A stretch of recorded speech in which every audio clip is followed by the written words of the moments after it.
क्रिस्त में मेरे प्यारे भाई और बहनों, आइए हम एक साथ स्तुति और प्रार्थना आराधना करेंगे। यह मीडिया द्वारा त्रिएक ईश्वर के साथ जुड़े हुए स्तुति और आराधना करने के लिए यह मौका हमको मिला है, इसलिए यह कार्यक्रम में सबको हार्दिक स्वागत है। ईसा ने कहा, नित्य प्रार्थना करनी चाहिए और कभी हिम्मत नहीं हारनी चाहिए। इसलिए यह दृष्टांत न्यायकर्ता और विधवा का दृष्टांत उसने सुनाया है। और अंत में उसने कहा, क्या ईश्वर अपने चुने हुए लोगों के लिए न्याय की व्यवस्था नहीं करेगा, जो दिन रात उसकी दुहाई देते रहते हैं? क्या वह उनके विषय में देर करेगा?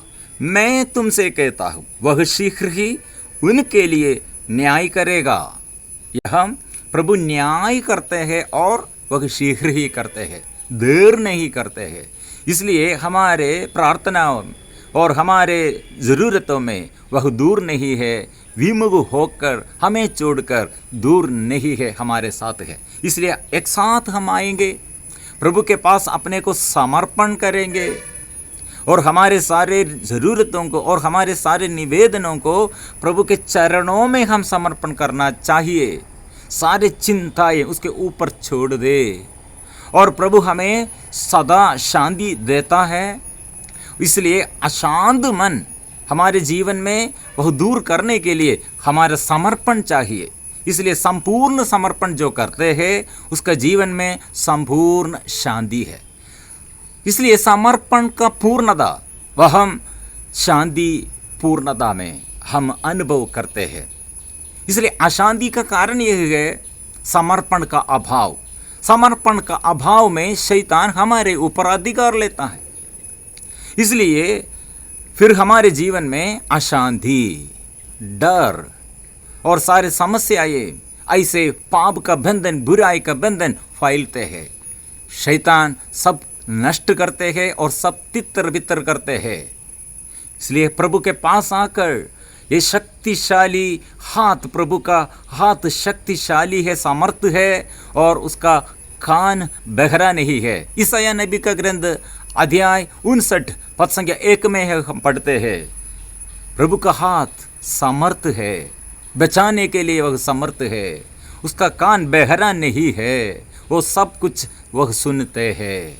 यह पुराना नियम में हम पढ़ते हैं, अभी हम नया नियम में है। पुराना नियम में पूर्वजों के जीवन में प्रभु ऐसे किया। इब्राहिम, इसहाक तथा याकूब के जीवन में वो अपने शक्ति और सामर्थ्य प्रकट किया है। अपने ये हाथ बढ़ाकर चिन्ह और चमत्कार द्वारा हर दिन, दिन प्रतिदिन संभाला है, संचालित किया है। इसलिए मूसा नबी से प्रभु ने कहा, इब्राहिम, इसहाक, याकूब मेरा पुत्र और मेरा नाम ऐसे लेते हुए आप लोग प्रार्थना करना। इब्राहिम और इसहाक तथा याकूब का पिता मैं हूँ, ये मेरा नाम ऐसे रखना है। मिस्र में इस्राएली लोग दासता में रहे थे। मिस्र में राजा फिरौन प्रबल हो गया और शक्तिशाली बन गया है। और मिस्र में यह राजा इस्राएलियों को अपने दासता में रखा है, अपने अधीनता में रखा है। इसलिए उसके ऊपर अत्याचार, वो दासता में रखकर अत्याचार किया, दासता में डाल दिया। वह हमारे प्रभु शक्ति प्रकट किया है, अपने हाथ बढ़ाकर, भुजबल प्रकट कर, शक्ति और सामर्थ्य और चिन्ह और चमत्कार द्वारा ये शक्तिशाली राजा फिरौन के हाथों से प्रभु इस्राएली लोगों को छुड़ाया, मिस्र में से बाहर लेके आया है। वह शक्तिशाली है, वो हमारा प्रभु है। लेकिन अभी नया विधान में ये शक्ति कहाँ है, कैसे हम समझते हैं? अभी हम देश देश में महासंकट में, महादुख संकट में हम रहते हैं। कहाँ है हमारे प्रभु का शक्ति और क्या प्रभु सुनते हैं? अभी भी प्रभु का शक्ति समर्थ है, यह हमारे बीच में यह प्रकट है। यह सबूत हम कलवारी पहाड़ में, क्रूस में हम देखते हैं। वो दोनों हाथ फैला कर रखा है, दुर्बलता का हाथ नहीं है। क्योंकि मृत्यु के आखिरी वक्त यीशु के साथ 2 टाकुओं को भी क्रूस पर चढ़ाया था। इसमें एक हे मृत्यु के आखिरी वक्त प्रभु से सौभाग्य प्राप्त किया है। प्रभु ने उसे सौभाग्य प्रदान किया है, क्योंकि वो सर्वनाश के किनारे तक पहुंच गया था। ये सर्वनाश से अपने को बचाने के लिए वो प्रभु से प्रार्थना किया। प्रभु उसके प्रार्थना सुन गया है, वो प्रार्थना सुन लिया है, क्योंकि वो उसका दोनों हाथ फैलाकर क्रूस में भी वो हाथ शक्तिशाली है। उसका हृदय कितना प्यार से भरा है। वो उसका कान सुन रहे हैं, उसका आंख देख रहे हैं, वो क्रूस में है। यह क्रूस, ये दोनों हाथ फैलाकर क्या करते हैं हमारे लिए? वो दोनों हाथ फैलाकर हमें संपन्न करते हैं। और ये खुले हाथ से, ये हाथ बंद कर नहीं रखा है, खुले हाथ से उदारतापूर्वक हम सबको, हर प्राणी को वह तृप्त करते हैं। इसलिए यह टाकू ने, प्रभु मुझे याद कीजिएगा, यह प्रार्थना में प्रभु ने तुरंत उसको मुक्ति का मार्ग अपने जीवन में और जीवन के यह समस्या के समय में प्रभु ने यह बड़ा एक आशीर्वाद प्रदान किया है। जीवन भर आनंद और यीशु के साथ रहने के लिए मौका वो टाकू को मिला है। यह टाकू प्रभु से यह मुक्ति पाया है, ये मुक्ति प्रभु से छीन लिया है। प्रभु हमें याद करते हैं, सदा प्रभु हमें याद करते हैं। इसलिए दोनों हाथ फैलाकर अपराधियों को, जो अपने विरुद्ध विद्रोह करते हैं, उनके लिए वो प्रार्थना किया है, प्रभु इन्हें क्षमा कर। प्रभु हमें याद करते हैं। स्तोत्र ग्रंथ 115 में पद संख्या 12 में हम पढ़ते हैं, प्रभु हमें याद करते हैं, प्रभु हमको आशीर्वाद प्रदान करेगा। वो इस्राएल के घराने को आशीर्वाद प्रदान करेगा और वह हारून के घराने को आशीर्वाद प्रदान करेगा। मतलब प्रभु हमें सदा याद करते हैं, क्रूस की वेला में भी, मृत्यु के दंड भोगने के समय में भी वो हमें याद करते हैं। प्रभु का याद क्या है? वो क्रूस में भी याद करते हैं। क्या याद करते हैं? प्रभु इन्हें क्षमा कर। मतलब कितने विद्रोही, अधर्मी, वो सब प्रभु के दृष्टि में है। याद करते हैं क्या के लिए? याद करते करते करते आशीर्वाद देता है। इसलिए प्रभु के याद में हम है। मतलब यह याद हमारे लिए आशीर्वाद है। ये केवल हमको नहीं, हमारे घर में घराने वाले, घर के सारे सदस्यों को भी यह आशीष फैलते रहे।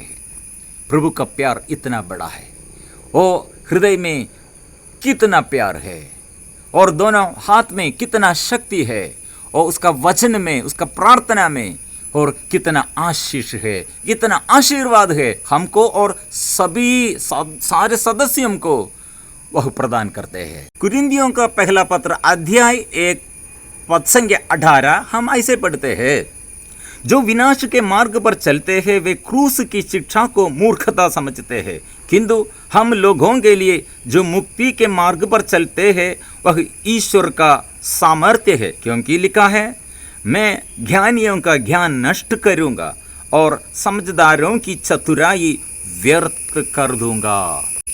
यहाँ क्रूस के विषय में लोगों का मनोभाव अलग अलग है। कुछ लोगों को यह मूर्खता है, कुछ लोगों को यह उपहास का विषय है, कुछ लोगों को यह शक्ति है, यह सामर्थ्य है।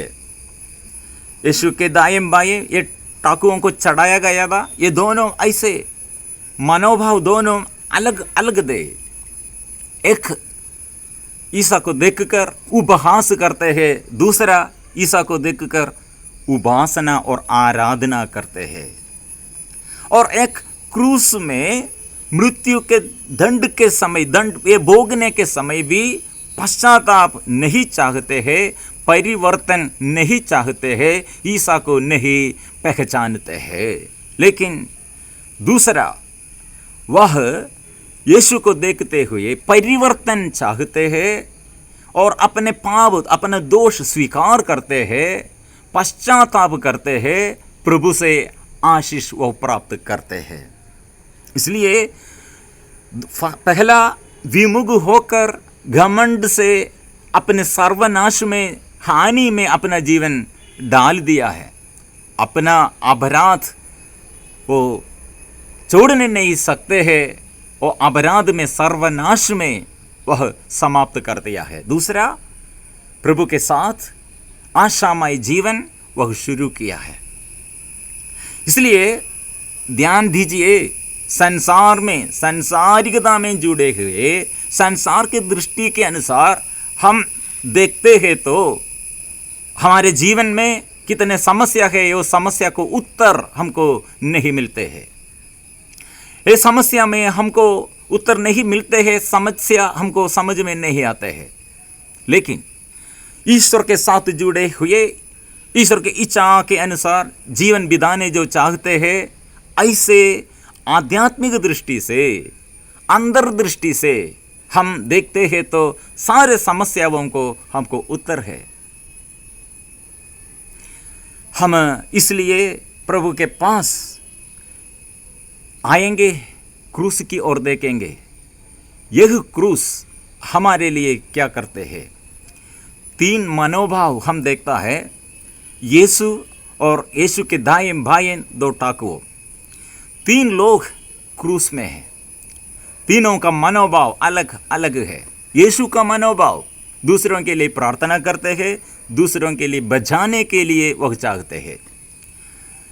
टाकुओं में एक, उसका मनोभाव, वह अपने को समर्पण करते हैं, पश्चाताप करते हैं और अपने को बचाने चाहते हैं। तीसरा मनोभाव, अपने को और दूसरे को बचाने नहीं चाहते हैं और अपराध और कुकर्म द्वारा अपने को और दूसरों को भी समस्या और हानि पहुंचाने चाहते हैं। ईसा के मृत्यु के समय एक शतपदी सारे दृश्य देखते हुए, सारे घटनाएं देखते हुए जोर से पुकार कर कहा, यह निश्चय ही धर्मात्मा है, यह ईश्वर का पुत्र है, यीशु ईश्वर का पुत्र है। एक शतपदी ने कहा है, मृत्यु के समय कहा है। लेकिन वही शतपदी ने और सैनिकों एक साथ मृत्यु के पहले यीशु को क्या किया? उन लोग क्या कहा था?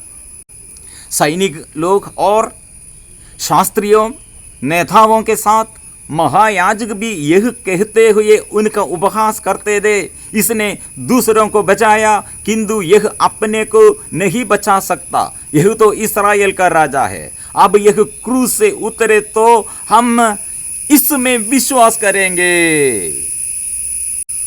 यीशु क्रूस में ऐसे रहे हैं।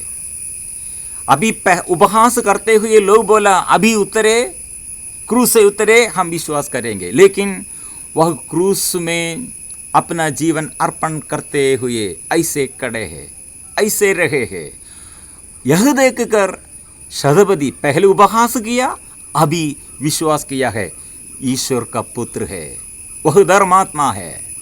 इसलिए ये क्रूस का शक्ति अपार है।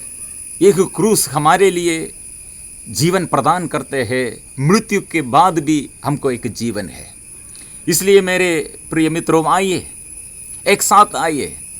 हमारे प्रभु शक्तिशाली है, अभी भी उसका हाथ समर्थ है, वो कान बहरा नहीं है, वो आंख वह सब कुछ देखते हैं। इसलिए हम एक साथ ये हमारे जीवन में मुसीबतों के समय में, दुख संकट के समय में हम चिंता मत करें और निराश में ना पड़े। एक साथ आइए प्रार्थना करें। क्रूस की वेला में भी प्रभु हमें याद करते हैं, याद में हम हैं।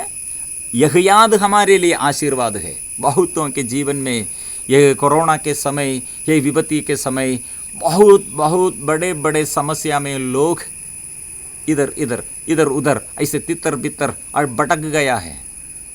हम प्रभु के आगे आकर हम आश्वासन हम प्राप्त करेंगे। क्रूस की ओर देखो, यीशु की ओर देखो, हमें बचाएगा, हमारे लिए वो सामर्थ्य प्रदान करेगा। एक साथ हम आएंगे, प्रार्थना करेंगे। आंखें बंद करके हम एक साथ प्रार्थना करेंगे। हृदय खोलकर प्रभु से हम मांगेंगे। एक अंधा, एक कोढ़ी प्रभु के पास आकर वो शुद्ध हो गया है, चंगाई मिला है। अभी क्रूस में एक व्यक्ति प्रभु से दया मांगा, प्रभु दया कीजिए, मुझे याद कीजिए। एक शतपति ने यीशु के क्रूस के समय, मृत्यु के समय वो समझ में आया है यीशु ईश्वर का पुत्र है, वो धर्मात्मा है। ये शक्ति हम अनुभव करने के लिए अभी हमारे घर में, शरीर के रोग बीमारी में, पारिवारिक समस्या में, शादी में रुकावट, काम में रुकावट, आर्थिक तनाव, पढ़ाई में रुकावट, सारे क्षेत्रों में कितने समस्या है। प्रभु हमें याद करते हैं, प्रभु मेरे जीवन में आइए, दया कीजिए, पवित्र लहू से मुझे शुद्ध कीजिए, पवित्र आत्मा से भर दे। इसी वक्त सबों के जीवन में प्रभु का आशीष मिल रहे हैं। प्रभु का वचन द्वारा, पवित्र लहू की शक्ति द्वारा, प्रभु के नाम द्वारा सबको, सभी परिवार में प्रभु चिन्ह और चमत्कार द्वारा प्रभु का सामर्थ्य प्रकट करते हैं। एक साथ हम स्तुति करेंगे, प्रभु को धन्यवाद करेंगे। आमीन।